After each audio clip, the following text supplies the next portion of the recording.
Hello friends, আজকে আমরা বেরিয়ে পড়লাম জগন্নাথপুর ফরেস্টের উদ্দেশ্যে। তো আজকে সবই তোমাদের বলবো কিভাবে এই ফরেস্টে যাওয়া যাবে এবং এই ফরেস্টটি কোথায় অবস্থিত, সব কিছুই থাকবে আমার এই ভিডিওতে। তো সঙ্গে থেকো। তো আমরা যাত্রা শুরু করলাম ভাদ্র থেকে। তো প্রথমে আমরা রতুয়া যাব, রতুয়া থেকে দেবীপুর, দেবীপুর থেকে বালুপুর এবং বালুপুর পেরিয়ে আমরা পৌঁছে যাব ভালুকা এবং ভালুকা পেরিয়েই আমরা পেয়ে যাব জগন্নাথপুর ফরেস্ট। তো চলো সবই তোমাদের দেখাচ্ছি আজকে। তো এখন আমরা পৌঁছে গেলাম ভাদো সরজল ব্রিজ। এই ব্রিজে প্রায় লোকালেরা আড্ডা মারে সন্ধ্যাবেলায়। তো দেখতেই পাচ্ছ তোমরা দুই পাশের প্রাকৃতিক দৃশ্যটা কত সুন্দর।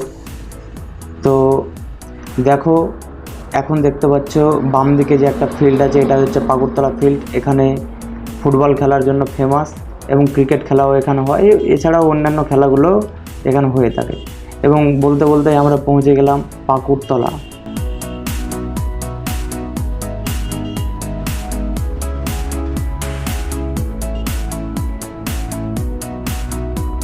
আমরা এখন চলে এসেছি ভাদো এবং রতুয়ার মাঝে যে টিটিয়া ব্রিজ আছে সেই ব্রিজে। এখান থেকে আমরা ডান দিকে কেটে যাব, কারণ রতুয়া স্ট্যান্ডে ঢুকবো না, এখান দিয়েই শর্টকাট, এই জন্য এটা দিয়ে আমরা বেরিয়ে পড়ব। সামনে দুটো কিউট কিউট কুকুরের বাচ্চা একদম গাড়িতে চেপে দিচ্ছিলাম, বেঁচে গেল।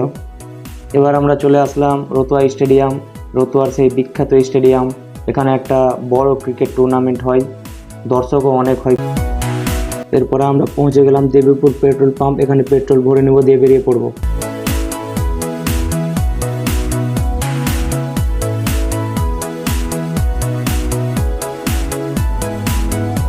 বলতে বলতে এখন পৌঁছে গেলাম বালুপুর।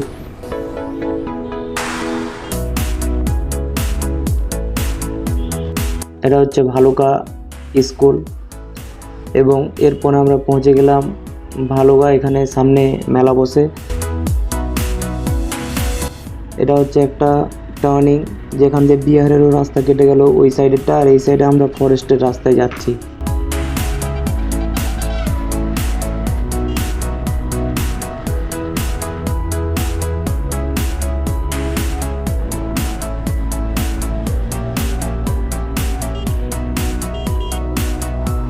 এবার আমরা পৌঁছে গেলাম জগন্নাথপুর ফরেস্ট। বাম দিকে দেখতে পাচ্ছ কি সুন্দর ফরেস্ট। চলো ফরেস্টের ভেতর পর্যন্ত তোমরাকে দেখাবো। হ্যালো বন্ধুরা, এই যে আমরা চলে আসলাম আজকে জগন্নাথপুরের জঙ্গলে। তো আজকে দেখাবো আমাদের এই জঙ্গলটা কেমন দেখতে, কি সুন্দর। তো এখানে আসতে পারবো, এখানে সবাই পিকনিক করে। পিকনিকের জন্য একদম সুন্দর একটা পরিবেশ। দেখো এই যে চারিদিকে দেখছো, শুধু একদম গাছগুলো একদম অনেক পুরাতন এই জঙ্গল।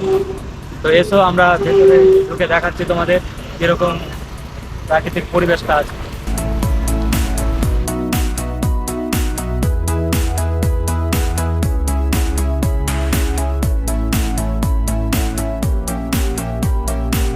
এবার তোমাদের বলে দিই এই ফরেস্টটা কোথায় অবস্থিত।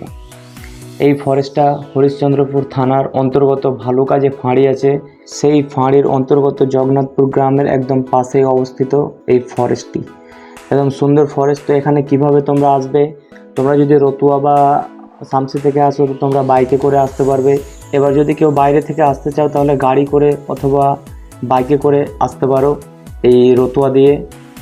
এবার যদি কেউ রেলে করে আসো, রেল লাইনে, তাহলে ভালুকা রেল স্টেশনে নেমে গিয়ে সেখান থেকে 20 থেকে 25 টাকা ভাড়া নেবে, পৌঁছে দেবে একদম জগন্নাথপুর ফরেস্টে। চলো এবার তাহলে তোমাদের ফরেস্টের ভেতরটা দেখাচ্ছি। তো আমরা এখন বেরিয়ে পড়লাম ফরেস্টের ভেতরে যাওয়ার জন্য। তো সঙ্গে থাকো, তাহলেই ফরেস্টের ভেতরটা কত সুন্দর, কীরকম প্রাকৃতিক পরিবেশ, সব কিছুই আমি এই আমার ভিডিওতে দেখিয়ে দেব। এবার আমরা মেন রোড ছেড়ে জঙ্গলের ভেতরে প্রবেশ করলাম। তো গাইস, তোমরা শুধু দেখে যাও আমি তোমাদের কীরকম কি দেখাচ্ছি। দেখতেই পাচ্ছ জঙ্গলের চারিদিকে কীরকম একদম প্রাকৃতিক পরিবেশ, দেখলে যেন মনটা জুড়িয়ে যায়। তোমরা কল্পনা করতে পারবে না কীরকম অনুভূতি আমার সৃষ্টি হয়েছিল। তো এই জঙ্গলটা কত বড় তোমরা কল্পনাও করতে পারবে না। বিশাল এরিয়া নিয়ে এই জঙ্গলটি অবস্থিত। তো সব কিছুই আমি তোমাদের ঘুরে দেখাতে পারবো না, আমরা কিছুটা তোমাদের দেখাবো। কি দোস্ত, ভালো? বাড়ি কোথায়? ও, তো এই জঙ্গল থেকে পাতা নিয়ে আসছো নাকি? কত দূর আছে জঙ্গলটা? অনেক দূর, অনেক দূর নাকি? সব এরকমই চারিদিকটা?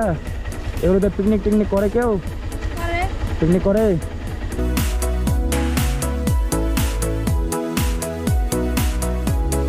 যে দেখছো পুরো একদম জঙ্গল, আমরা জঙ্গলের ভেতরে এখন ঢুকে গেছি। তো চারিদিক দেখছো একদম কি সুন্দর সুন্দর গাছ, দারুণ। আর ছোটো ছোটো অনেক গাছ জন্মে আছে। এই যে দেখো, এগুলো অনেক পুরাতন গাছ, এই গাছগুলো একদম ভেঙে হয়ে গেছে। তো আমরা চলে এসেছি ঘোরার জন্য। এই যে দেখো চারিদিক শুধু দেখতে পাচ্ছ একদম ওয়াও ওয়াও চারিদিক। তো কেমন লাগছে এই জঙ্গলে এসে? অনেক ভালো লাগছে, অনেক ভালো। তো ফিলিংসটা কেমন আসছে? ফিলিংস অনেক ভালো। এই যে দেখছো মুখের হাসিটাই দেখতে পাচ্ছ, এই হাসিটাই বলে দিচ্ছে এর মানে কতটা উৎসাহিত হয়েছে এখানে এসে। জঙ্গলে ঘুরতে এসে মিসবাউলের সাথে একটু হাসি মজাক করে নিলাম। বুঝতেই পারছো, হাসি মজাক না করলে হবে না। তোমাদের বলে বোঝানো যাবে না কতটা ভয়ানক এই জঙ্গলটা। কেউ আমাদের সাথে নেই, আমরা দুইজনই আছি এত বড় জঙ্গলের ভেতরে। ভয়ও লাগছে, তবুও কি করা যাবে বলো, ঘুরতে এসেছি মানে ঘোরার মজাটা নিতে হবে।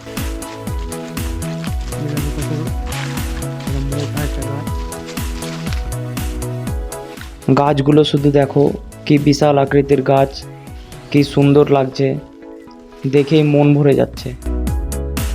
একটা হাসির ব্যাপার আমাদের সাথে ঘটে গেল। জঙ্গলে বাইক নিয়ে ঘুরতে এসে বেরোবার সময় রাস্তায় ভুল করে দিচ্ছি। এই যে দেখো রাস্তা ভুল করে দিয়েছি, এখন ব্যাক করব। রাস্তা ভুল করে অবশেষে আমরা আবার বেরিয়ে পড়লাম ঠিক রাস্তা ধরে, এখন বাইরে বেরোচ্ছি। একদম দারুণ জায়গা, এই যে সামনে পিকনিক হচ্ছে মনে হয়।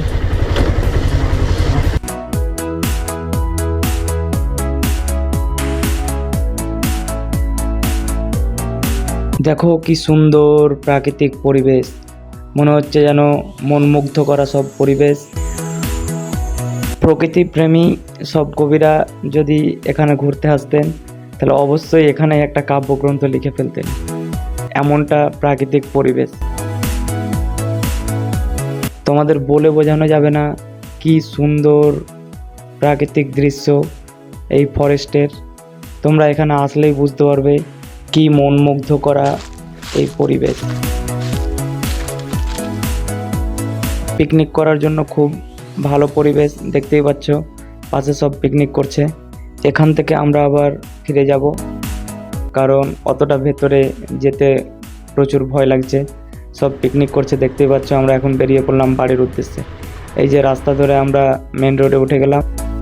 তো শেষমেশ একটাই কথা বলবো, তোমরা এখানে আসো, ঘুরে যাও, খুব ভালো লাগবে। আমার এই ভিডিওটি ভালো লাগলে লাইক কমেন্ট শেয়ার করে দিবে।